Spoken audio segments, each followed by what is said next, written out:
You're, you know what it is. The light's on, so flight's on. And that's right, I'm back with another, victory edition of IG50I. I got 5 on it following the Chargers Week 6 victory against the Denver Broncos. And we take our dubs however we can get them around here. Although, this team always has to make it interesting, don't they? So without further ado, let's get into it. Gonna ask you folks early on to grant me some grace. I'm gonna do my best not to veer off into Grumpy Gus land. And I know you're asking, Craig, why would you do that? The Chargers just came off of a win. Well, it was a little unsatisfying, if I may say so myself, and I could just be speaking for me. But ultimately, at the end of the day, it's all about dubs. And when the season ends, regular season that is, and you're looking to punch your ticket into the big dance, it's about having as many of those as possible, and they don't care how you get them. So onward and upward, 3-2, moving on. But it does feel like we had to pay our penance for basically going a week without any Chargers related stress. And boy, did it all come early. Right at the beginning of the game, I think mere seconds after kickoff, it might have even taken place before. Jim Harbaugh had to be escorted into the locker room with an apparent arrhythmia issue that I don't think any of us knew he had. He's been dealing with it for years, and I just first and foremost want to say thoughts and prayers to Jim. That's got to be really tough to manage, being the head coach of a football team with everything that goes along with that. I don't know if the altitude had anything to do with it. I don't want to guess. I'm not a doctor, so let me stop that. But it's just scary stuff, and I hope he's able to just continue to manage that as best as humanly possible under the circumstances. But look, at various points throughout this game, there was something to be concerned with. I mean, you had Trey Pipkins go out, Quentin Johnston, Mackin, Rashawn Slater. Each of them returned. I think Trey came back and then maybe had to go out again. Ladd was in and out with a couple of different things. Initially, they thought he may have been concussed, and then he had some sort of looked like oblique or back issue. It was just a lot. And it's apparently not meant for the Chargers to go four full quarters of fully dominant football. There's always got to be something in question at some point, and they definitely make it interesting. And as a Chargers fan, especially a new one, welcome if this is your introduction into the emotional roller coaster that is Chargers fandom. I wouldn't wish it upon anyone, but if you are a glutton for punishment, we got a seat for you, so enjoy. I posed a pretty important question, I think, last week with regard to whether or not Greg Roman was going to take the bye week to improve upon his scheme a little bit, add some wrinkles in, maybe switch some things up. And I was pleasantly surprised. Clearly, it was time well spent because they came out letting 10 sling the pill. And he also had a really good game plan overall. Well, at least in the first half, but let's stick to the script. The Broncos heavy man coverage team, so he was able to attack that. And then when they switched it up and started rolling out some zone looks, you saw him combating that with like his pre-snap motion identifiers and plays like screens to keep the Broncos off of their square. And it was a sight to behold. I mean, 10 of the first 11 plays were passes. J.K. Dobbins didn't really start getting rolling until later in the game. And I mean, overall, the plan to attack the Broncos on the perimeter and using that to make Denver think twice about committing additional resources to the box to stop the runs was pretty genius. I don't know that the Broncos were expecting that. And you can see them being super reactive. And 10 was really dealing to get things rolling. And overall, it shows me that Greg Roman isn't so stubborn to where he's just going to go into a shell. And as human beings, basically we do what we do when our backs are against the wall. We revert to what we know. And he was open-minded enough to remember that, hey, the 6'6", 240+ pound dude that I came here to help coach and guide this offense, he can move the ball around the yard a little bit if you give him an opportunity. So I was really happy about the way that materialized. It's just got to be more consistent throughout the game. And there are some other factors in there that may have affected that, but good on you, Greg. You're showing some growth, and that's really all we can ask at this point. Ladidi Mackin, you are the chosen one. You are Justin Herbert's favorite target, and as well you should be when it comes to a consistency standpoint. Being able to do something with the ball after you gotten it in your hands and not just settling for first downs. Overall, he's the Chargers' best wide receiver. It's very clear to see. And the level of trust that Ten is developing in him, it shows itself every week. Just look at this past Sunday. There were at least 2 super anticipatory passes that Herbert threw to McConkey that you don't see him try to make with other wide receivers. Now, there was that 3rd and 8 pass, I believe it was 3rd and 8, where Herbert's moonwalking and has to throw a dot to McConkey. He gets it out before McConkey leaves his break and puts it in a spot where only he can get it. Now, granted, there was pressure on him and he had to get rid of the ball, but he knew exactly where Ladd was going to be, and McConkey was there to make the play to not, again, only catch the ball, but make a guy miss and create additional yards after the reception.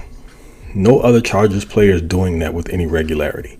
QJ can really get things moving when he gets the ball in his hands, but he was dealing with a bit of an ankle tweak during the game, so it slowed him down for the remainder. Joshua Palmer had a couple of nice 3rd down receptions to extend drives. Simi Fehoko had a really nice 3rd down catch to keep a drive going and get the Chargers out of their own territory. But overall, Ladd is the dude when Herbert's looking to make a play, and he very rarely lets him down. Man, I just need the rest of the wide receiver core to come along, because teams are going to start scheming for Ladd once they identify him as the go-to guy. And so other wide receivers are going to have to step up to the plate and be able to make those plays. Now, what's really strange about the unit overall is that as far as yardage is concerned, Simi Fehoko was the leader of the wide receiving core because he had a 30-yard catch, 44 yards overall. I mean, Ladd led them, or he was tied with Will Dissly in receptions, which is wild to say. Will Dissly was tied amongst your receiving options in receptions. It's nuts, but we'll address that a little bit later on.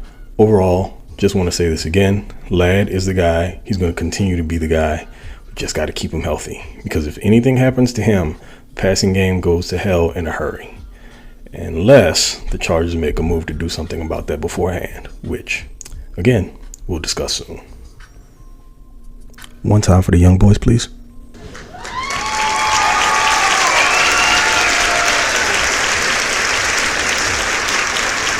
They grew up so fast.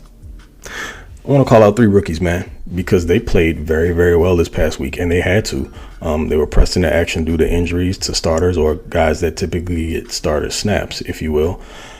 And first and foremost, let's talk about one of my favorites out of this rookie draft class. Made no bones about it. Young Kamani Vidal, whose first touch yielded a 38-yard tutty on a wheel route, of all things.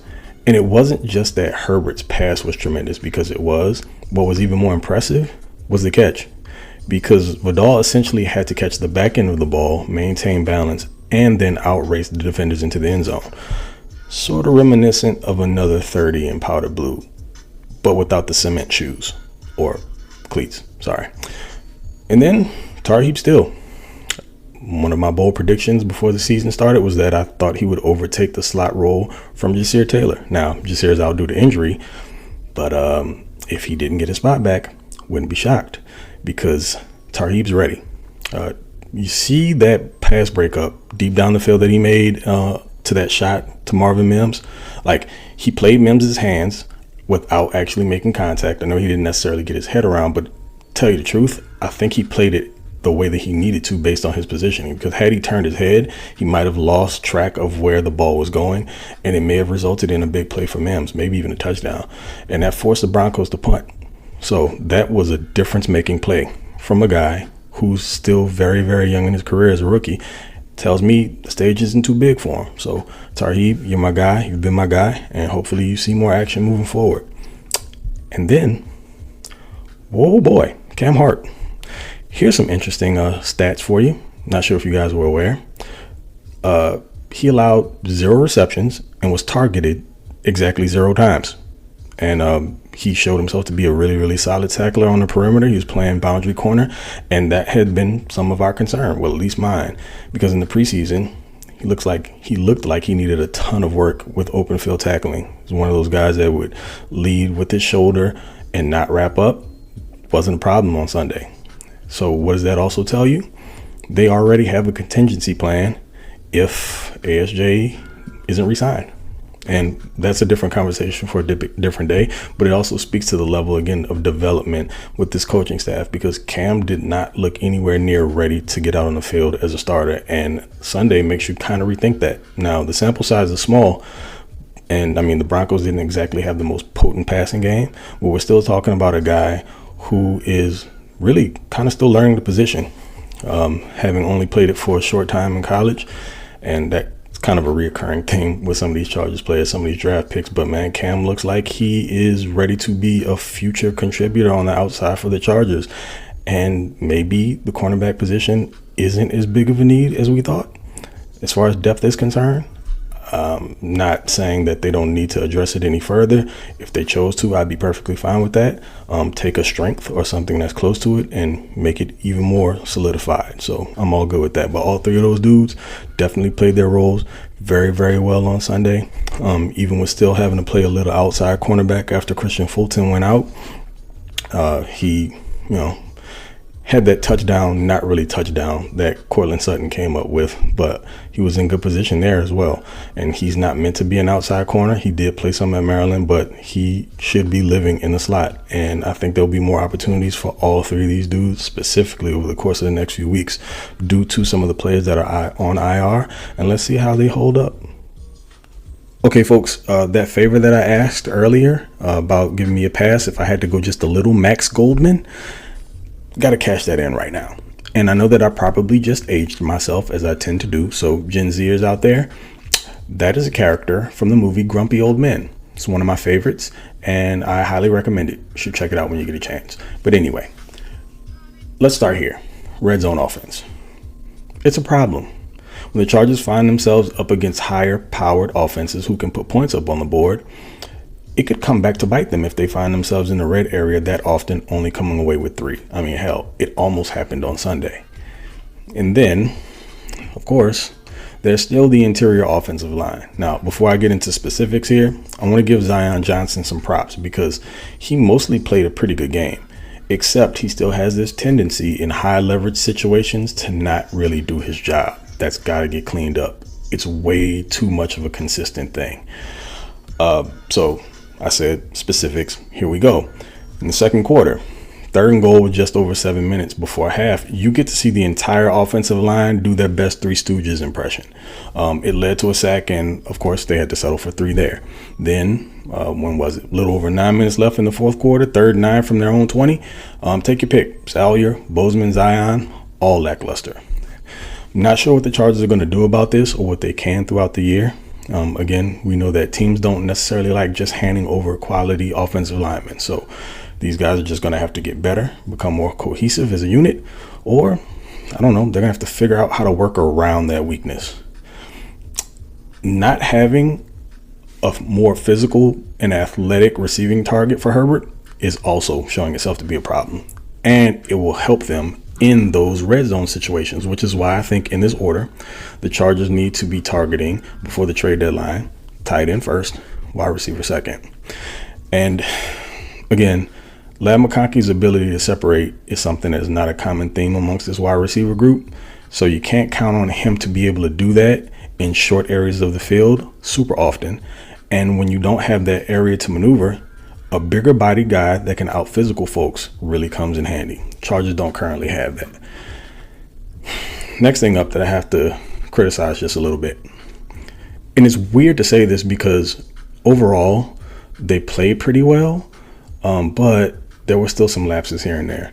The edge pressure wasn't as successful as I had hoped, at least not getting home to create sacks. I think the Chargers only had 1 sack in this game, but I believe they logged over 20 pressures. So they were able to get Bo Nix off his spot. They just weren't able to get him down super often.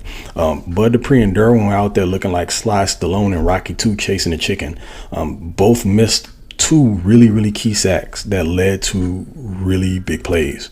We're talking about either shutting down drives altogether or extended plays where the coverage breaks down because you can only ask your corners and safeties to defend but so much of the field for so long, and Bo Nix was able to make some things happen either with his arms or with his legs there in the second half. Khalil Mack had a really good game. Again, he was forcing Nix off of his spot. He just wasn't getting home. So those are just kind of the things that I have to nag about, because you can't have that be an issue going forward. I really feel like that game plan that they utilized to keep Patrick Mahomes in the pocket would have been something that they thought about for Bo Nix, but apparently maybe Bo Nix's athleticism caught them off guard, which to me is strange. I mean, there's enough tape out there to see it, but I mean, dude had them on skates touching earth like multiple times throughout the game. It's kind of embarrassing. So at least you know what you have going on the next time you meet up with them, but we got to improve upon that. And yo, just for a little bit of lanyard here, why not? I want to give some big salutes to a couple names that I didn't get to, guys who performed really, really well on Sunday. Poona Ford, who is still being a consistent force and interior terror, especially against the run. You got Tier Tart, who forced and recovered a fumble. You got Elijah Molden with his second pick.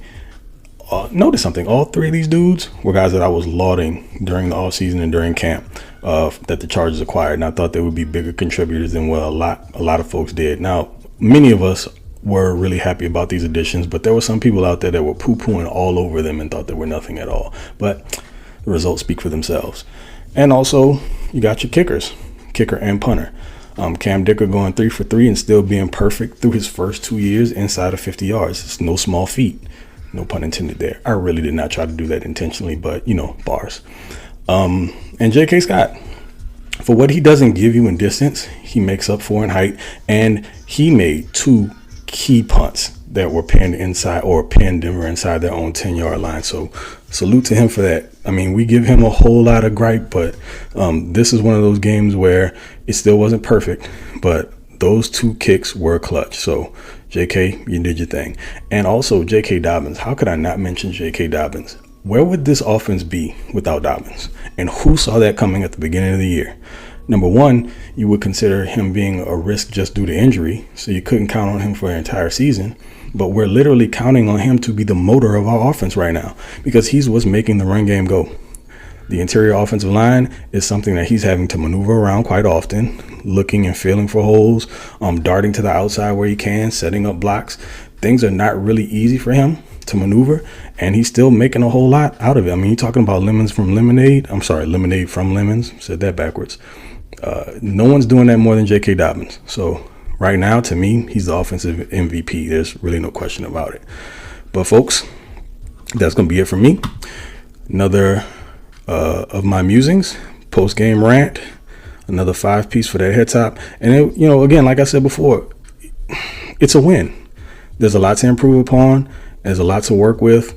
And I'm sure Jim Harbaugh is going to pinpoint all of that, and the team's going to go to work on it. But I really and truly believe there are some moves that have to be made before this trade deadline if the Chargers want to make a serious run at the playoffs. So we got more shows coming throughout the week, folks. Appreciate all of your support. Until the next one, you know who I be, Mr. TOP_FLYT3, and be easy. Till the next time. Gone.